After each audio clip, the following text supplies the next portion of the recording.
Hello and God, you made me so self-conscious about the way I say hello. I can't not do it like nostalgia critic. It's just too epic. The way he says hello is too epic for me. It's the definitive hello. It really is the There's no other definitive way to hello. say hello.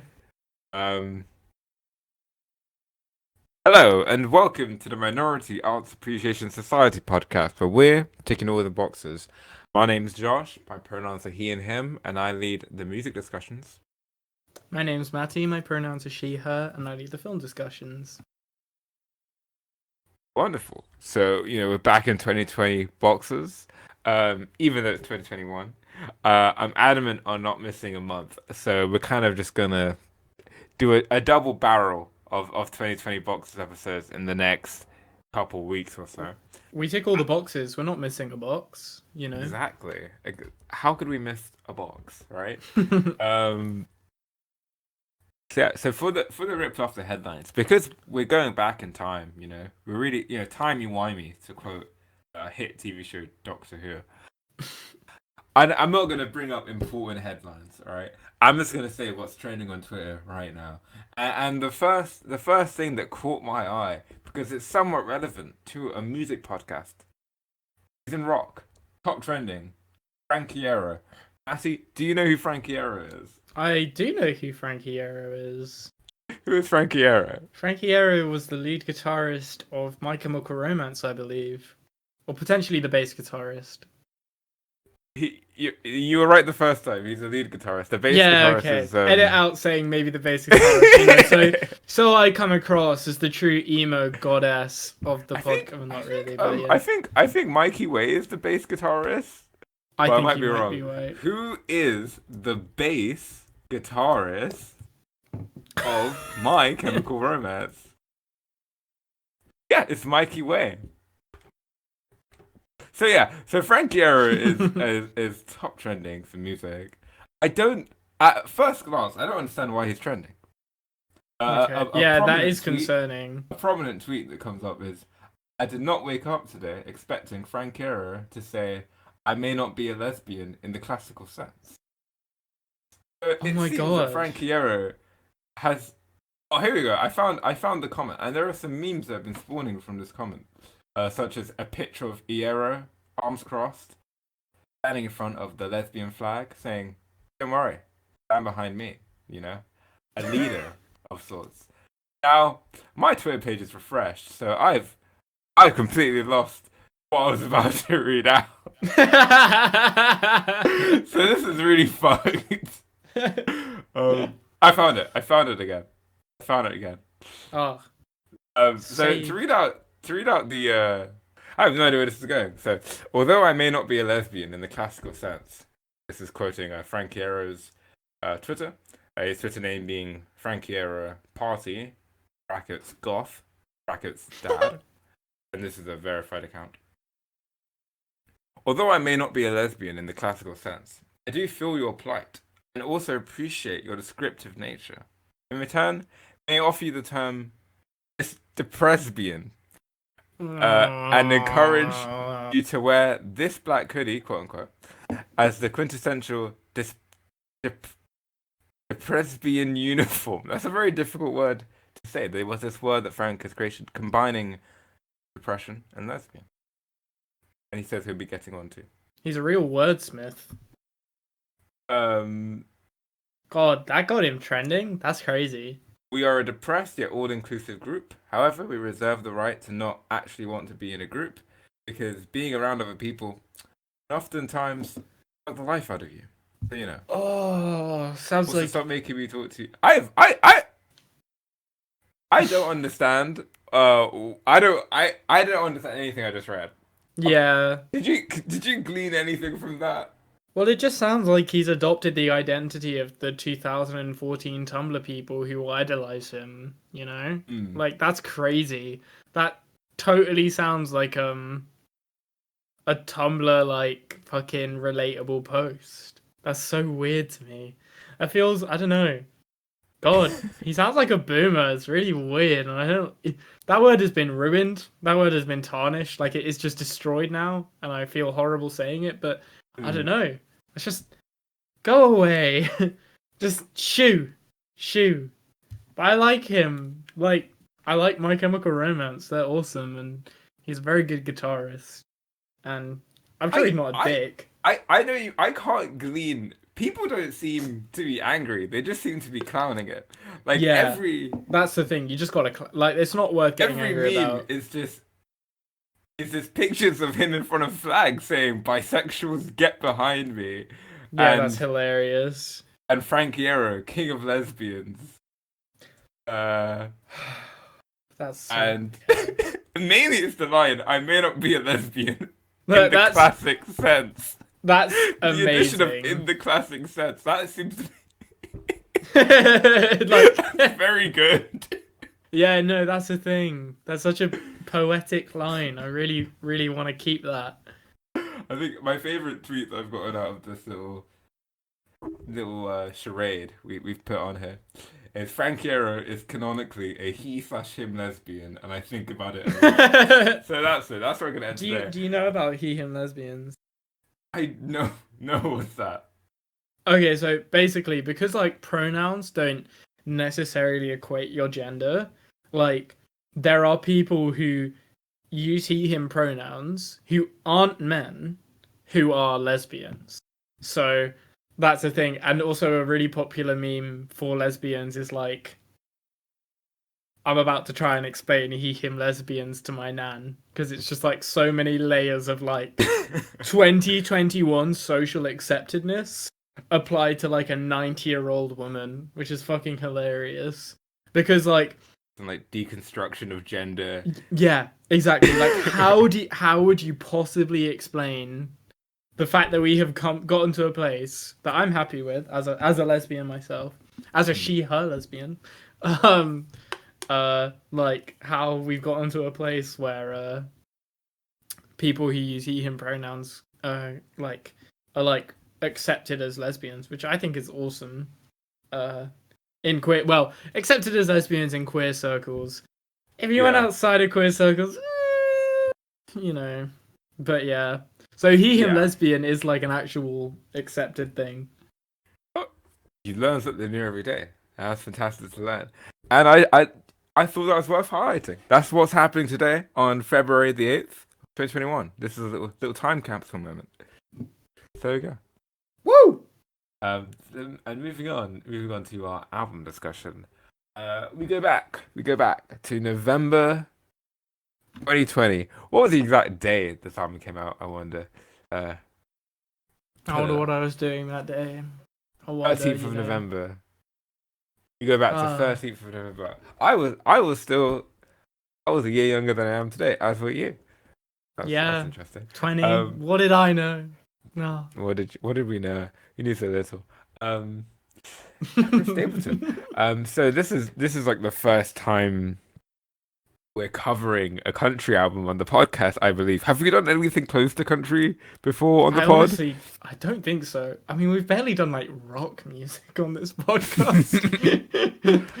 We've done folk. We've done folk, which I guess like you could almost consider country a form of folk, honestly, given like its colloquial kind of and social history. No, I actually do see what you mean. In terms of like folk being a genre that's all about like creating a sense of place and evoking a history, yes. I think country is like an updated version of that. Like it is that type of ethos, but for a certain time in America and places in America. I mean, it's obviously yeah, very American, whereas folk is more European roots. But yeah, I think we're treading new ground. We're driving down windy roads, to use the kind of country imagery which probably comes up in this album. We haven't seen before. So I guess since we've never kind of hit this genre before, and it's always exciting to talk about new genres. What is your history with country? And also kind of like to extend that question, what is your history with Chris Stapleton? So, I think probably the most significant country album I've heard, excuse me, is Johnny Cash's At Folsom Prison, which is an amazing album, a classic. And I think I've never really held the bias that a lot of people do towards country music of it being kind of corny and shitty, and like you, because a lot of that exists because of the pop country of today. Hello, 2000s Taylor Swift, but like I honestly, not to sound like some kind of pop country music stan, I honestly, just on a technical level, I don't think you can call that shit country. It doesn't sound like this album. Like if you actually listen to it, it's not the same thing. But yeah, I think country music is really cool, and I think just the raw sound of it is really appealing to me. Especially vocally. I don't know, the tenderness of it all is really sweet, and I really like it. So yeah, but Johnny Cash's "At Folsom Prison" was my key introduction, and it's been difficult because I don't know if I've ever heard a record as good as that one, because that fucking hell, I really really love that. But yeah, and Chris Stapleton, I'd never heard of before. You asked me to listen to him. I've done a little look into him. Seems like a pretty cool guy. You know, because everything I know about country is kind of fringe country, like kind of the alternative, like alt country moves that a band like Pine Grove or Wilco, oh yeah, or even like a Father John Misty would pull, like artists who aren't country artists but are drawing on country influences at points. mm-hmm.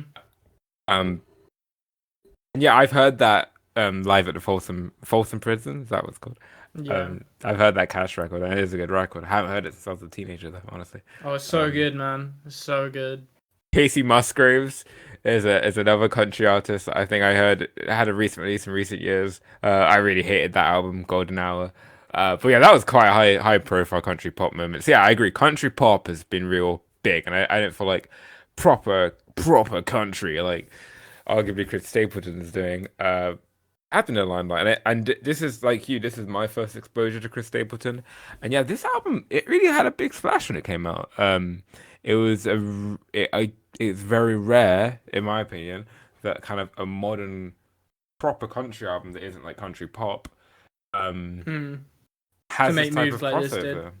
Yeah, Yeah. and this was pretty big. Having established kind of our the lack of authority that we have when speaking on this album, speaking on country, speaking about towns and cities that I've never been to. Have you been to Tennessee? I wish I'd been to Tennessee. Because you're the only Awesome. 10 I see. I see. Way. No, but I have yeah. seen the Master of None episode where they go to Nashville, and I love that episode. Yeah, I've watched a copious amount of Hannah Montana as a child, and Billy Ray Cyrus, famous country artist, Legend. a big part of that show. So yeah, but we've never been to Nashville, never been to Tennessee. I mean, this is basically a foreign album for me. It's a foreign language.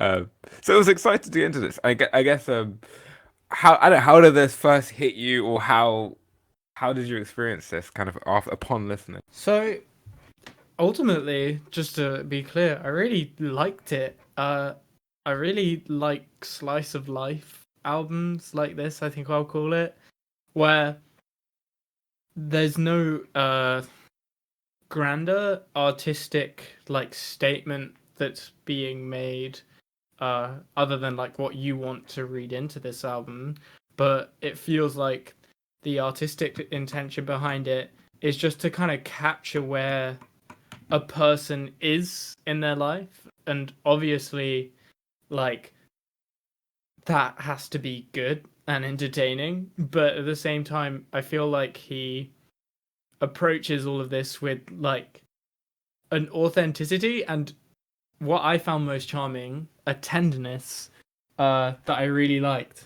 And not only do you have that kind of like thematic baseline that I like really love, but I found Chris Stapleton took it further and elevated it by just making the instrumentation and just like the timbre, however you say that word, of the instrumentation, and making it absolutely phenomenal. So that everything was just as satisfying and thematically neat and just honestly at points luscious. So that yeah, this was a really just incredibly rich listen overall, like from start to finish.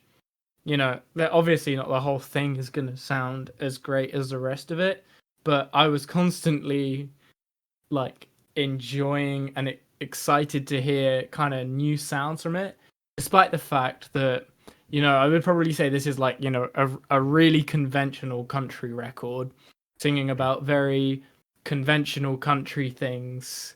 You know, like Yeah. I really, you know, like I don't, you know, want to make this out to be like, you know, some grand genre piece that subverts elements of the genre, but I really like its simplicity in that way because it means like it feels authentic. It's not putting on airs, and I yeah, it feels like a slice of home. And he also just has a fantastic voice. So yeah, that's how this hit me. Yeah, I see what you mean by slice of life country. Like, I mean, while you were speaking, I remembered that my favorite country album that was kind of a new released album that I've heard, in the past decade, was Sturgill Simpson, A Sailor's Guide to Earth, which is like a progressive country album. Uh huh. Progressive, not like politically. Not that there's any like horrible stuff in the album, but progressive as in like Prog prog, rock. yeah, Yeah. prog rock. As the title would suggest, as like the first track, "Welcome to Earth," Pollywog's title would suggest. And I really adore the album for changing how I thought about country. As this kind of, it could be this grand, epic thing. And you're right, Chris Stapleton is doing something much more kind of humble and down to earth than a project like that. And I think the album where it really shines for me is where when it like steps out of that kind of comforting humble side into like the more ambitious production.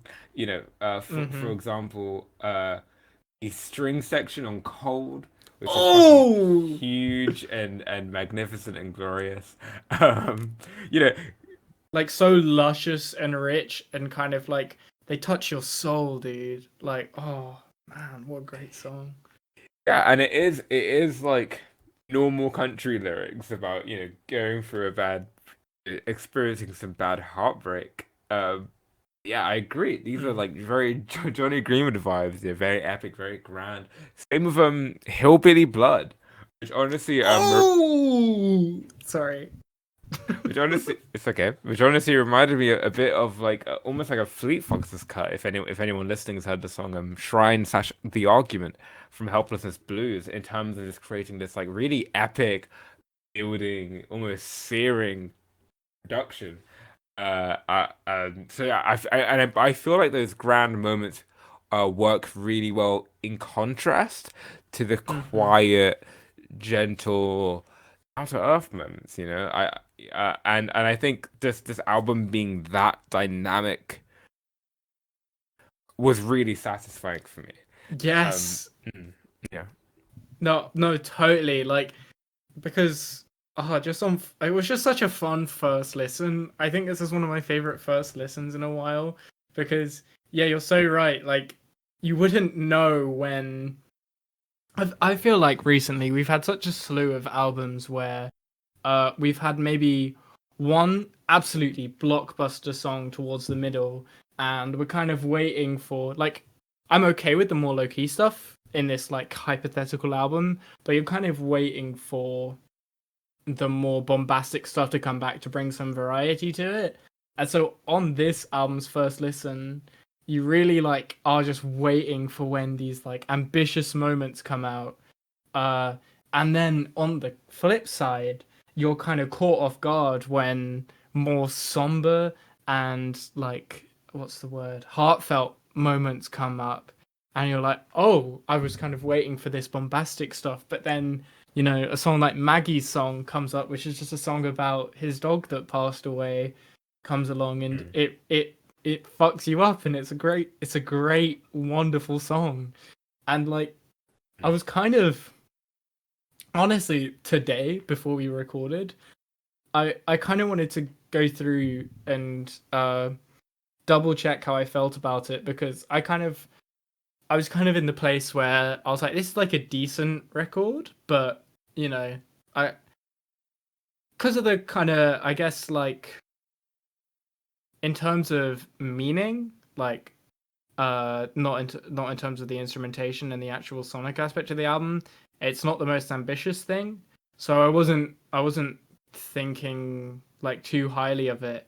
But just the raw sound of everything, like even going from a song like I don't know, Whiskey Sunrise, which is really bombastic and like yeah, just has a very compelling gruff country voice in the vocals.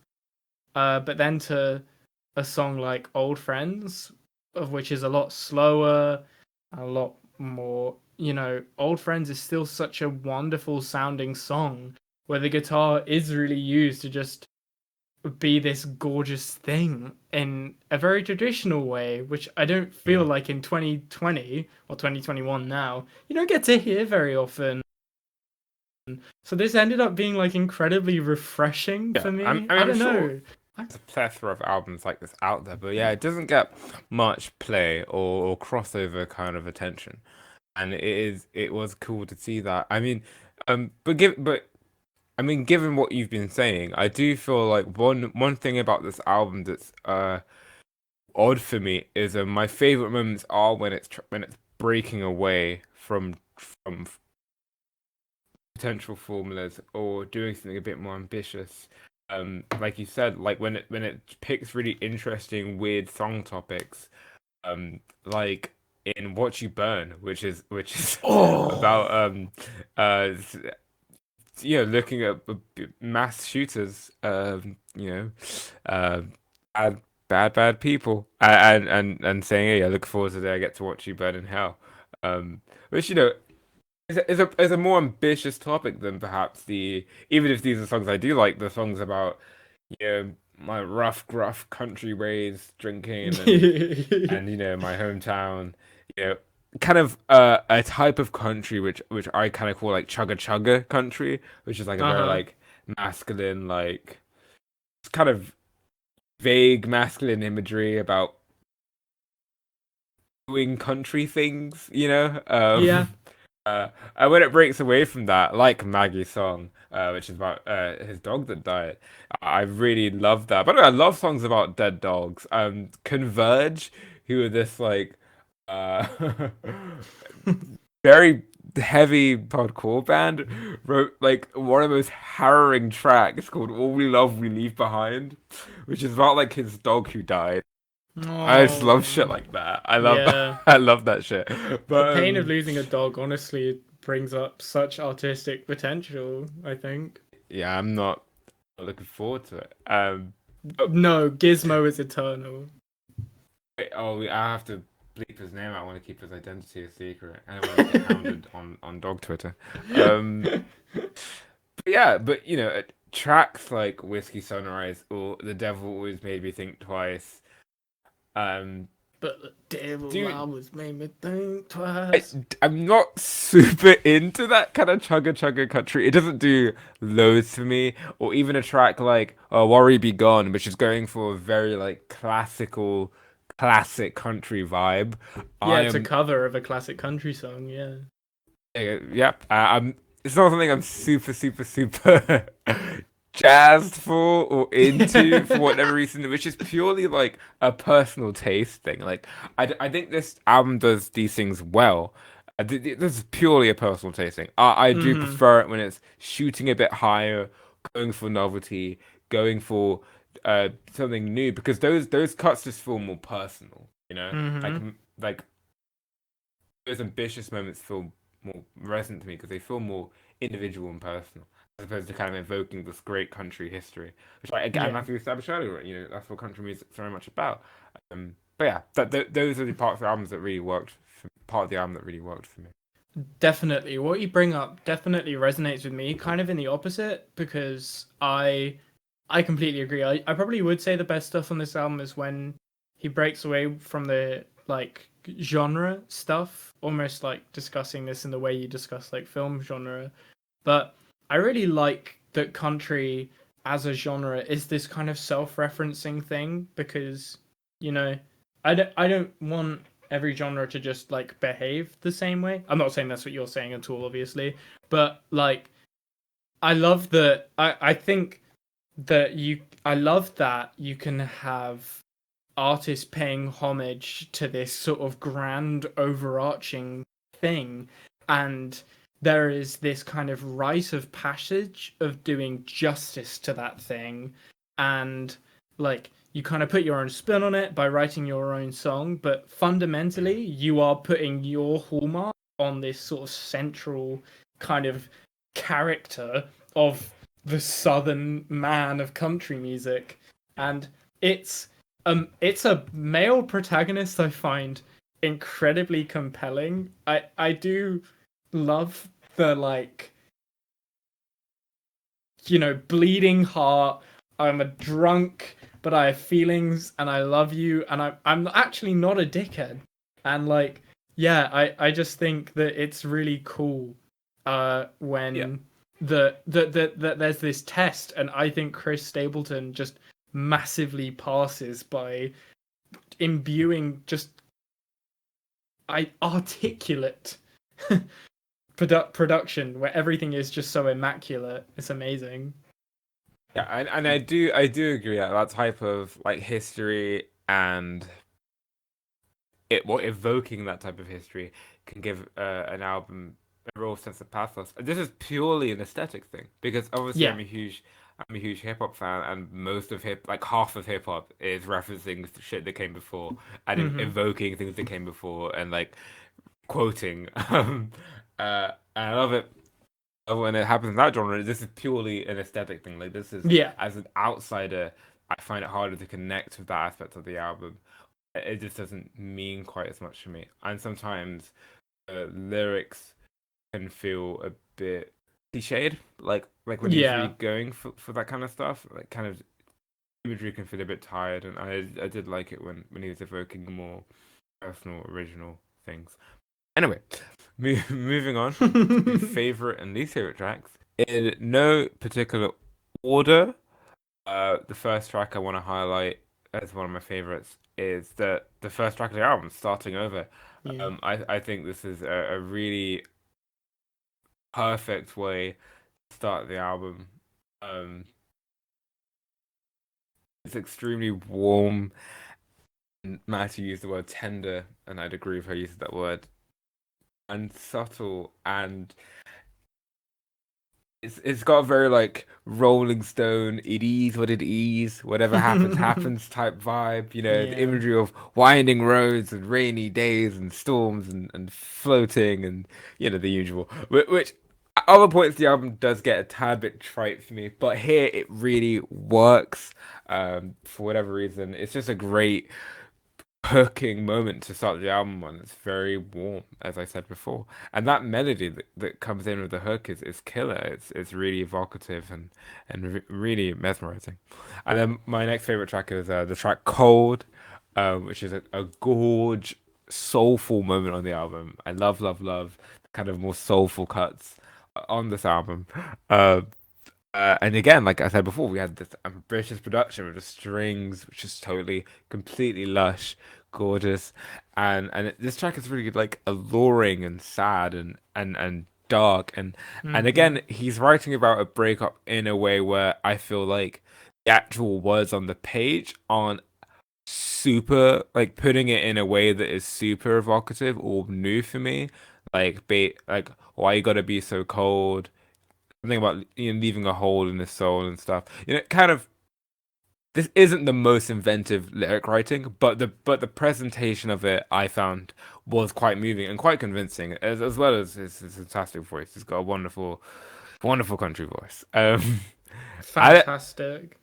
and then lastly, I gotta say, Hillbilly Blood. Again, I love how alluring this track is. It feels a bit dangerous. It's evoking some of that outlaw country, and giving it a real pathos and build. I like kind of the noisier elements of production here. It really gives, again, that kind of invoking of Outlaw Country a real sense of gravitas, which I really admire. It's a genuinely epic moment on the album, and I love where it's placed on the album, right in the middle. It really feels like the body, it feels like a very substantial body to be sitting in the middle of this album. So overall, yeah, I'd give this album a decent recommend. I really enjoyed it like Matty. I felt like it was consistent. I loved how varied it was. And, even though I did criticize, uh, well, not criticize, but just did say aesthetically my taste isn't aligned necessarily with Hmm. all of the classic country kind of stuff. I really did love how he talked about places, and sense of place, climaxing with, Nashville, Tennessee, Oh, where it's almost like this a heartbreak ballad to Nashville about, hey, I gotta leave. You meant a lot to me, but I need to be more than just Nashville. I need to have my own identity, and such a good way. it's a Yeah. breakup song for Nashville. Like it's a really a loving breakup song, and yeah, moments like that I did find it. Yeah, like you said, authentic and warm and personal, and yeah. So overall, this album is it's a warm blanket. Looking up at the starry Arkansas skies, and Hmm. yeah, decent recommend. How about you, Matt? Okay, sweet. So yeah, to start off, yeah, again, this is in no particular order, just like Josh. But cold. What I love about it is that it just it doesn't stop giving. Uh, the the song has an amazing crescendo, and that is just simply the string soaring as we hear, as you said, Josh, Chris crooning, "Why'd you have to be so cold?" And I think what this brings up is sometimes it's not about what you're singing, it's about how you're singing it. Because, music's obviously about sound. And, like, your words should enhance that. But ultimately, as a performance, oh my god, I haven't believed heartbreak like this in a long time. Because it's just so like tortured and powerful at the same time. But like I said, the song refuses to give in. It just keeps going with this wonderful shtick that it has, this dramatic, theatrical edge it has of like just complete lusciousness in its auditory nature. Is actually wonderful. Yeah, that's a wonderful song. Can't, every time I listen to it, I'm just sitting there like, why did you have to be so cold? Like, god damn. But yeah, next up, is Watch You Burn. Oh my god, this is a song with bites. I love particularly how the guitars and the drums seem to interact with each other. Like, it kind of feels like two dogs sort of barking at each other throughout the song. And, like, oh god, I don't like guitar solos in general, really, to be honest. Like, they actually have to be, good and not just like some white dude like playing notes up and down on a guitar in the middle of a song, because that's what rock songs do.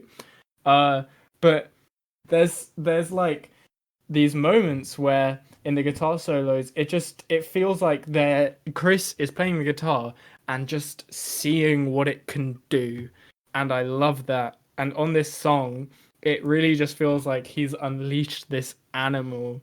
And so that obviously perfectly lines up with the thematic nature of the song, which is just about having an unabashed hatred for evil fucking people. And of course I really fuck with that. So yeah, awesome song. And finally, is, yeah, just like Josh, Hillbilly Blood. I don't know. I feel like this is a great soundtrack for walking into a saloon. Like, sorry to get so cliche with my country imagery, but oh my god, it's just, it just sets such a scene. I think is the reason for that.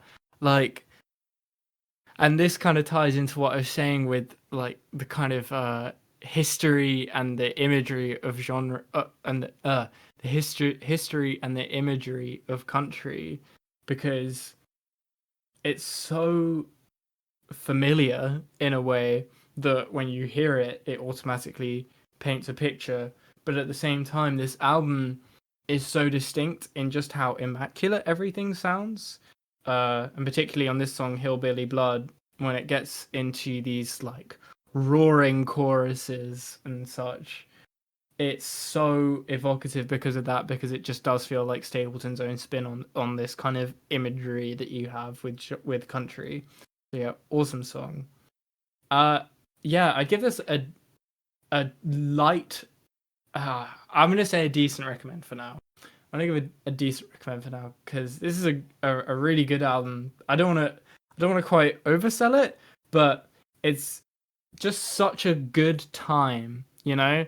Like, it might not be a lofty ascending album, but when you're talking about an album like this and you're just remembering viscerally how much of a fantastic time you had with it, it's hard not to get carried away, because like an art can just be so fucking fun. And this is such a fun and enriching album ultimately, because like we said, you don't really know what you're going to get from song to song on this album. So you kind of feel like you're covering all the bases when you're not expecting a more somber track and you get it, and then you're not expecting a more upbeat or menacing track, and it's just, yeah, it's such a wonderful, well-rounded experience is what I'm trying to say. So yeah, definitely a decent recommend. Wonderful, yeah. So two decent recommends. Chris Stapleton, go check it out. I think one last thing I'll say before I move on to, our a few boxes more segment is the first like literally 10 or 5 seconds of Nashville, Tennessee, like the way like acoustic guitar sounds gave me Animal Crossing vibes. I don't know what this means. I don't know why I'm saying this, but it gave me Animal Crossing vibes, and I hope if Chris Stapleton ever hears this, I hope he takes that to heart. So yeah, cool album. And yeah, a few boxes more. So this is where we kind of chat about a few other releases that came out in November 2020 that we enjoyed. I've only got a handful. First up, EP Exclamation Point by JPEG Mafia. Set of singles released throughout that year, kind of compiled into this EP, with the added track of Super Tuesday. Yep, Super Tuesday. All these singles are fantastic, wonderful. They flow very well in this EP. I'm so happy to have this in like a proper project. And Super Tuesday, I mean, I thought that was a really cool track. Yeah, definitely. I love the final line of the track. Yeah, spit up in the ass, let her know that I'm a freak, don't speak. Jacob Matthews, all about that spinning. He's all about that spinning action, and he's always been upfront about that. And I've always respected that as a rap artist, And yeah, this set of this set of singles really felt like a sexual being. A sexual being. This set of singles really felt like a victory lap for JPEG Mafia, like very confident, boastful, playful kind of lyrics all around. As opposed to All My Heroes Are Cornballs, which was quite like an introspective, at some points, I think, anxious and like manic album. Self-critical, for sure. Yeah. So yeah, it was just a really cool set of singles, and I'm super excited for EP2. Next up, I heard Hey You X. X being like how you send like a kiss in a text message, like Hey You Kiss. Hey You Kiss. That's probably, I don't know how she wants me to say the name of the album. Benny. I consider this TikTok pop. She rose to fame with kind of going viral on TikTok, people using her songs. She's from New Zealand. I think the song that particularly broke her big in 2020 was the track Super Lonely. Which that's a song I really enjoy. I thought it was a good track. But yeah, I really did not like this album. It has some weirdly big producers on it, like Grimes is on this album, Kenny Beats is on this album, Lily Allen. I mean, for a debut, these are some crazy features in my opinion. I don't politically endorse Grimes by any means. I still think she's a high profile. Grimes. producer. Like, if my friend had Grimes on their album, I would still be gassed. As long as my friend isn't like voting for Elon Musk in the 2028 presidential election. Oh, don't even. um, but anyway, back to Benny. Despite all this kind of exciting feature list, really disappointing album. Really, really boring. Was hoping maybe to get another Billie Eilish, and really let me down. Next up, EP from Phoebe Bridgers, kind of a set of alternative versions of some tracks from her album Punisher. The EP is called Copycat Killer, a reference to a lyric from Punisher. And this EP, 4 tracks, really just string only versions of songs from Punisher with her vocals. I found this to be a really, really gorgeous album, EP rather. And the new version of Kyoto, man, really blew me away. And for me, that's like the definitive version of Kyoto now. So yeah, I thought this really highlighted the more album can be quite tongue in cheek and like deadpan humorous at points, and kind of stripping it down to string only production brings out a lot more of kind of the kind of sincere emotion that's behind a lot of that tongue in cheek humor. Like the track Kyoto feels so much more obviously about her and her brother's kind of distance relationship from their father, and her difficulty in trying to explain these feelings of disappointment that she has for him at points, in a way that's much more stark and depressing than the playful fun bedroom pop original that it obviously ended up being on the actual album. So anyway, I just thought that EP was really cool, new way to look at the album, and I really enjoyed that. So that is it. The boxes for November 2020 have been ticked. Woo, we did it. We're catching up. Yeah. So what we doing next week, Manny? So next week, we are going to be talking about Possessor, Cronenberg. Is that a new film? So it is a new film. It came out in October of 2020. So it's not quite brand new. But it's kind of like we're doing with this thing. Well, yeah, we're catching up. Like, fair enough. I have one last comment before we say goodbye to our listeners. Brandon Cronenberg looks so much like Jonah Hill. You see this? Take a look at this. This dude looks like a small Jonah Hill. That's fucked up. You see what I'm saying? Yeah, that shouldn't be a thing. That shouldn't be. Makes you wonder. I mean, who's the real father here, David or Jonah? Dun dun dun. I mean, Jonah Hill was probably fucking like crazy on the Wolf of Wall Street set. That's true. And even though he is 4 years younger than Brandon Cronenberg, I wouldn't count this Put it past him. He's a crazy guy. But yeah, no, epic. I'm super looking forward. That film looks really cool. Like, yeah, it does look awesome. Don't judge a film by its poster, but that's a really good poster. And yeah, it's a pretty epic poster. Looking forward to it. But no, thank you for listening. Hope you all have. There's no goodness. I hope you are okay. Yeah, if you're in Nashville, if you're in Arkansas, take a moment, breathe in your town, breathe in your city. Yeah, you got a cool town. That wraps up for today, and yeah, catch you next week. So thank goodbye. you for listening. Bye.